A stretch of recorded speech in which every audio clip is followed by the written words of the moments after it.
ڈرو مت. اگر واقعی اللہ سے محبت کرتے ہو تو اللہ کے قرآن کو پڑھو, رسول کی حدیث کو پڑھو اور آ جاؤ میدان میں, چل پڑو اس کے اوپر. کسی ملامت کرنے والے کی ملامت کی پرواہ مت کرو.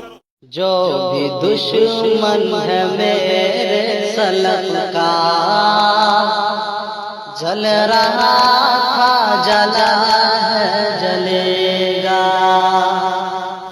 میں حدیث پڑھاتا رہا, ان کتابوں کو پڑھاتا رہا اور سمجھ میں آتا رہا.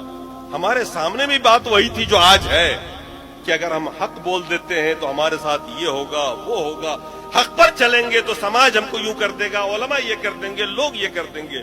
لیکن میرے سامنے میں ایک مسئلہ تھا کہ مرنا تو مجھے بہرحال ہے اور جانا اللہ کے پاس ہے.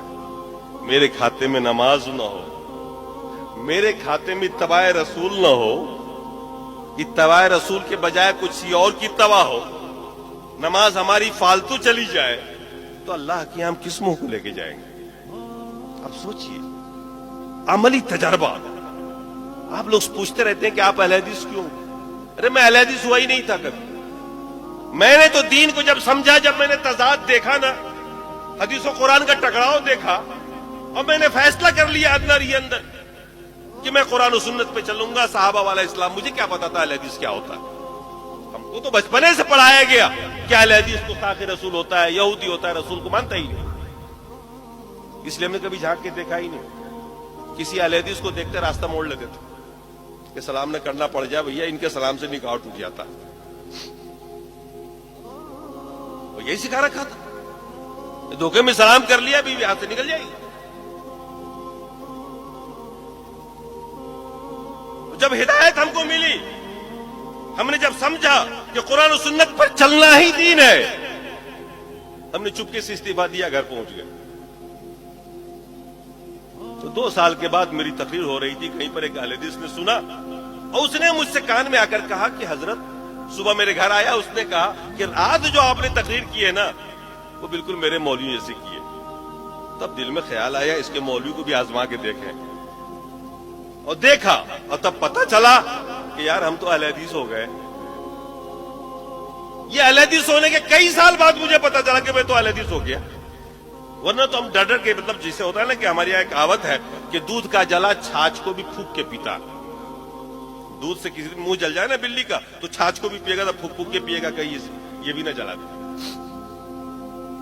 تو ہم تو اتنا حساس ہو گئے تھے کہ ہم تو ایک ایک چیز سوچ سمجھ کر کرتے تھے, قرآن و سنت کو دیکھتے تھے, اور ہم باقاعدہ تجربے کے لیے ان کے بیچ میں گئے. احمدیہ سلفیہ ایک مرتبہ گئے صرف یہ دیکھنے کے لیے کہ یہ لوگ نماز کیسے پڑھتے ہیں. جو ترمذی میں پڑھایا ہوا تھا مشکات میں, جو ایک ایک آداب نماز کے, تو ان میں سے ہر آدمی کو دھیان دیتا رہا کہ ایک ایک ادا جو ان کی رسول سے مل رہی, کیونکہ سب حدیث میں پڑھا چکا تھا.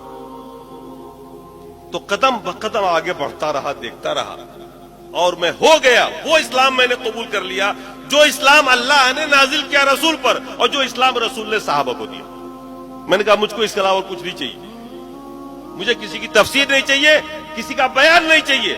اور آج الحمدللہ میں اپنا ہر مسئلہ قرآن و سنت سے ہی حل کرتا ہوں. حالانکہ فقہ کا استاذ رہا, مفتی رہا, رات دن کا کام ہی وہی تھا میرا, تعویلیں کرنا, مسائل کو ادھر سے ادھر کرنا. اللہ نے نجات دی, اور جب معلوم ہو گیا کہ میں اہل حدیث ہو گیا ہوں تو بڑی خوشی ہوئی اس دن. میں نے کہا دنیا میں اکیلا نہیں ہوں.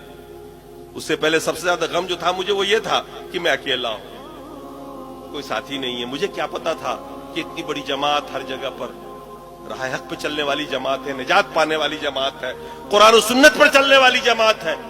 یہ ہمیں علم نہیں تھا, اور اس کی وجہ یہ تھی کہ ہم آپ سے دور تھے, اور دور اس لیے تھے کہ ہمارے لوگوں نے یہی سکھا رکھا تھا کہ ان کے پاس مت بیٹھنا.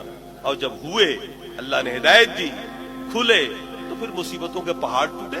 آج تک میرے اوپر سوشل بائی کارڈ ہے, لیکن میں نے کہا کوئی پرواہ نہیں, جنت ملے گی نا, ادھر کی گارنٹی ہے نا, ہو گیا. روزی کا مالک اللہ ہے. اللہ نے قرآن میں فرمایا وَمَا مِن دَابَّةٍ فِي الْأَرْضِ إِلَّا وَعَلَى اللَّهِ رِزْقُهَا. دنیا میں جتنی بھی جاندار چیزیں, روزی کا ذمہ اللہ نے کہا میرا.